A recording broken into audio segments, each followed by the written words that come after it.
to a industrial development here. Yes. Again, land purchase quite some time ago, original subdivision, challenges when that was first established. But these have been purpose built, both of these. So this was a lot about understanding what the market wanted, more so than just create something and sell it the same as everyone else had. So really getting to understand the market here. This one was also about leasing and preference to just develop and sell. So the lease was established before this was built, wasn't it? Yeah. Okay, so that made it easier to work with a client then to deliver exactly what it is they wanted and what met their needs. But since it's on sold to an investor. Correct. So that ticks a lot of boxes moving So forward. that's this one. Yeah. Yep. And this one's a little bit different.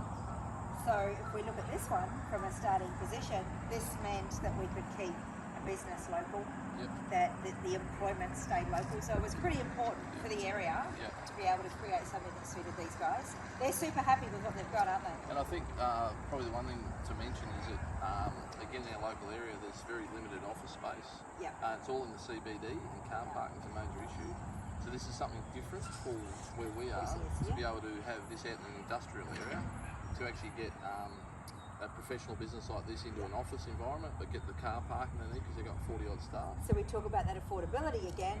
The land content here was a whole lot more affordable for them and for the product that we created versus trying to do something very similar inside CBD area. And then just a few minor challenges with the planning side of things, but we got through that. That's just work we have to do, isn't it? But again, it gives us the ability to create a product that works for our clients. And then certainly investors, because the return on investment for an investor has been sensational. So everyone comes out of this again.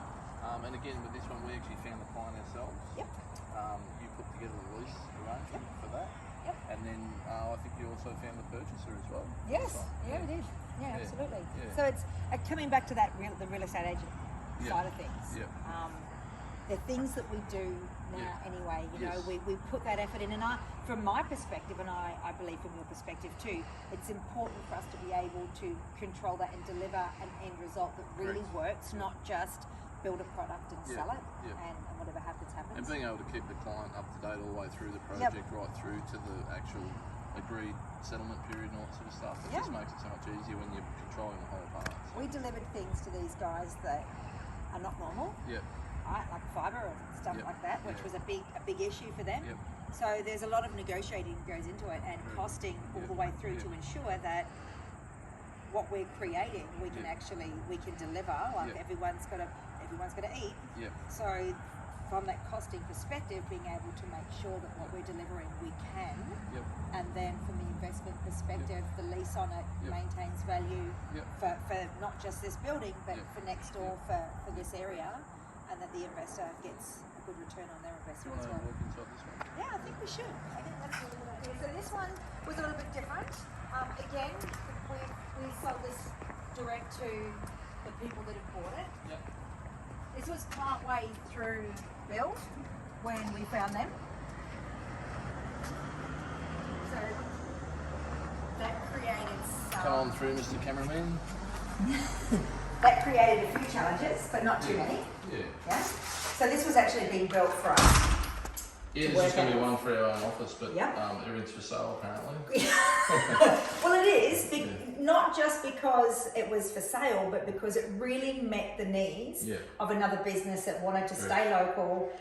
They employ people locally, and so it was a very big deal for them. And that gives them... And timely too, they needed to get in quickly, so we quickly changed things to suit. And they needed a quieter area. They didn't want to be in CBD because of what they do. So, and they're scaling their business, so this allows them to do that. So again, it's meeting the market with what that market demand is and being able to work with them to that perspective, and yes, of course, time frame. But this one's been set up different. This has been set up for multiple tenancy, hasn't it? It has. So this has been set up for 2 tenancies. So the current client has bought the whole project. However, they've got the opportunity in the future if they want to move the business elsewhere or they want to downsize, they can actually lock a couple of doors, and it then becomes 2 separate tenancies. So because this one sold partway through build, that was something that we had looked at prior and said this is something the market needs. So if we're going to be using a building like this, we need to know that we can have another tenant that's going to offset some costs or complement another business So we're getting multiple tenancies coming in, which is great from a financial perspective, but it's also good from a market perspective when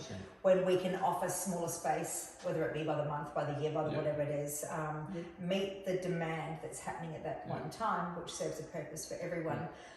So yes, again, this one was another one that sold without issue, right? Understanding the legalities that go with it partway through a build and not already having title to be able to give them, but working in with clients just makes that a whole lot easier, doesn't it? And the other one with this as well is that you've introduced a body corporate, so you've been involved with setting up the body corporate agreements, all that sort of stuff. Absolutely. And that's, so minimising it too, because I think, you know, we can take things to our level of complexity that's not required at times. So keeping it quite simple, working in with tenants and owners to ensure that it works for everyone, which is what a body corporate should do. It should work for everyone.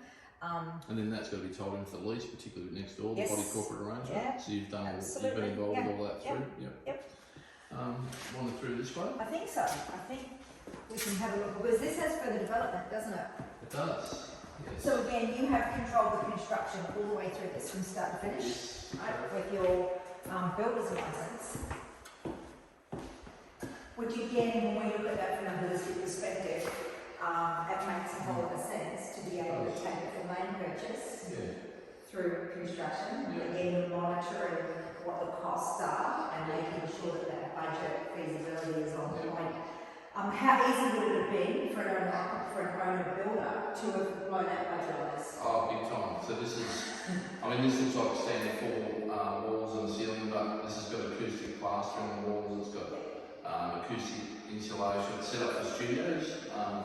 So we've built 3 studios within this building for online content. So there's very specific smart lighting, lots of power points in the ceiling, lots of stuff in the floor, very specific to clients' needs. So this is a building that could go pretty high. So to let them loose, and I know from many conversations that we had, it was to rein it in and not allow that massive overspend, because there's no need for it. So with your knowledge around that, it makes it quite simple for you to be able to give them solutions instead of just letting them run riot and spend hundreds of thousands of dollars that they don't need to spend and still end up with a product which is very, very suitable for what they need. So it's about sort of implementing discipline, so just making sure that obviously as a developer, it works well for us, but we've got to make sure it's a great result for the client and make sure it fits to their budget, so that's really important. So again, we're being specific on this, but not just because there's more to build at the back. So we want to do 2 more at the back, so we've got quite a large slide here.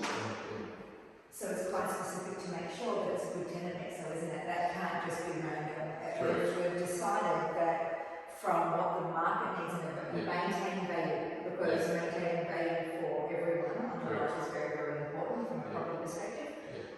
So that means it's quite specific who can take over, whether it be a lease or... So even though we're industrial, obviously from a project perspective, we won't be putting a noisy industrial type businesses at the back. It'll be more along the lines of this professional type business. But it's a good use of land and a very good cost base for whether it's a lease or a purchase again because of the land content. Fantastic. So timeframes? Well, for both of these we had tight timeframes. So next door they had a lease that was terminating Christmas. So we had to have it in by December last year. We had 16 weeks to put up the tilt panel frames, the whole building right through to CFO and getting them in. So we got a CFO a week before Christmas. No, 2 weeks before Christmas, sorry. They managed to make their move before Christmas. 18th of December. Which was great. And then this particular client, over Christmas, so in the new year, made contact and said they wanted it and they wanted to be in by April. And this was just a show. And we had to make some changes because obviously, so again, and then we had COVID and the rest of it, shutdowns and things, but again we made it to the week that we agreed to. So. Absolutely. So they're in the midst of shifting at the moment. So, Awesome. So anything else that we want to touch on? No, I think it's just really, I guess, again, the need for us to get that real estate principal licenses just to add that final step on the end. Because we're doing all those processes, we're even technically selling, I guess. We are using local agents, but... we're doing the work.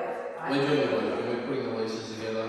we're doing all the costing. So we really think it's important that, particularly all the projects we've got coming up, land sales, it's really important to. So we did mention that 650 lots in the residential one, but we also have industrial land sales that we have and construction that we have Yes, on a lot of and some locations. commercial land as well. Yep. So we've got some really big projects coming up. So I think for us, it's being able, when you can overlay a project with what the market actually wants, with being able to create something for them and control it from start to finish and deliver it in their time frame to a specification that they ultimately want.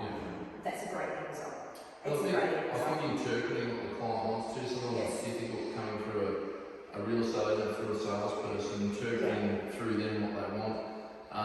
Where sometimes agents are comfortable just selling houses or land, whatever, we're selling projects, I guess, in one way. So, and that's residential business too, so that ultimately we're giving people a result that they work with and are part of